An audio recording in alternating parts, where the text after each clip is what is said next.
pemerintah melarang ekspor bahan baku minyak goreng dan minyak goreng mulai Kamis 28 April 2022 sampai batas waktu yang akan ditentukan. Dikutip dari bisnis.com, tanggal 25 April tahun 2022. Di balik keputusan Presiden Joko Widodo untuk melarang ekspor minyak sawit mentah, atau CPO dan minyak goreng, disinyalir karena kegagalan para menteri terkait dalam mengendalikan harga minyak goreng di dalam negeri beberapa bulan ini. Founder dan Direktur Eksekutif Palm Oil Agribusiness Strategic Policy Institute, atau PASPI, Tungkot Sipayung mengatakan, kebijakan Jokowi tersebut merupakan efek kejut, atau shock terapi, bagi jajarannya agar tanggap melihat situasi. Kan, sebetulnya sudah lama diingatkan Presiden soal minyak goreng itu. Menteri-menteri terkait yang tidak tanggap. Kegagalan pada menteri-menteri terkait tidak tanggap, dan tidak mengambil tindakan yang diperlukan.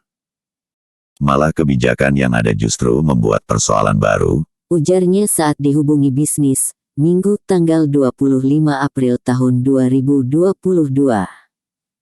Tungkot menuturkan, apabila kebijakan Jokowi soal melarang ekspor CPO tersebut diprediksi bakal menjadi bumerang.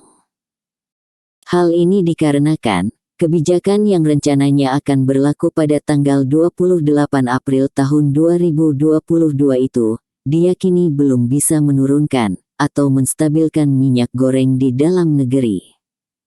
Sebab, kata dia, disparitas antara harga internasional dan dalam negeri semakin tinggi. Disparitas yang tinggi itu akan memunculkan keinginan untuk menyelundupkan minyak goreng ke luar negeri. Oh, belum tentu.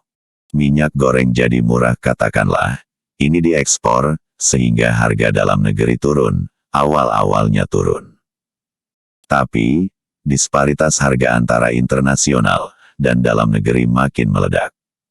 Internasional itu dekat, seperti Singapura. Jadi, karena adanya disparitas yang besar ini, akhirnya mendorong penyelundupan keluar. Maka, mampukah aparat keamanan kita memagari seluruh Indonesia? Hampir tidak mungkin. Dari pengamatan itu, langkah menyetop ekspor CPO bisa, bukannya harga menjadi menurun tapi naik berkali-kali lipat.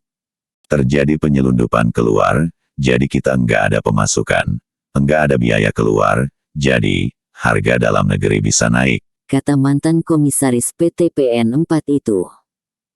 Menurut dia, naiknya harga minyak goreng di dalam negeri karena menteri-menteri Jokowi tidak tanggap dalam melihat situasi. Kebijakan baru yang diambil untuk menyelesaikan masalah, justru memunculkan persoalan baru. Padahal, sudah jelas, bahwa melakukan ekspor minyak goreng ke luar negeri, lebih menguntungkan, ketimbang menjualnya di dalam negeri. Dengan kondisi itu, pemerintah seharusnya membuat kebijakan untuk menaikkan biaya ekspor minyak goreng, hingga 2 kali lipat. Dia yakin, hal itu bisa membuat eksportir berpikir ulang, untuk menjualnya ke luar negeri. Sampai saat ini, menjual ke luar negeri, masih jauh lebih menguntungkan bagi eksportir, karena kalau dia menjual ke luar negeri, maka dia hanya keluar sebanyak $575 per ton. Sementara harga jual di pasar luar negeri, sejumlah $1.600 per ton, jadi masih untung $1.100 per ton. Menurut dia, apabila menjual ke dalam negeri, lebih kecil, maka pengusaha lebih memilih ekspor. Untuk menyelesaikannya, maka naikkan pungutan keluar sebanyak 2 kali lipat, lanjutnya. Memang, Kementerian Perdagangan sebelumnya sudah menaikkan tarif atau pungutan ekspor sawit. Namun, kenaikan tarif tersebut tidak membuat para eksportir meningkatkan prioritas pasokannya ke dalam negeri. Sesuai Peraturan Menteri Keuangan, Nomor 76 Tahun 2021, pungutan ekspor sawit diatur sebesar $55 per ton, untuk harga CPO $750 per ton. Selanjutnya, setiap kenaikan harga CPO sebesar $50 per ton, maka tarif pungutan ekspor naik $20 per ton. Ternyata, kebijakan sebelumnya belum bisa menurunkan harga dalam negeri kan. Ia naikkan lagi. Dalam kondisi yang abnormal seperti ini, naikkan saja dia menjadi 50%, naikkan 2 kali lipat dari sekarang.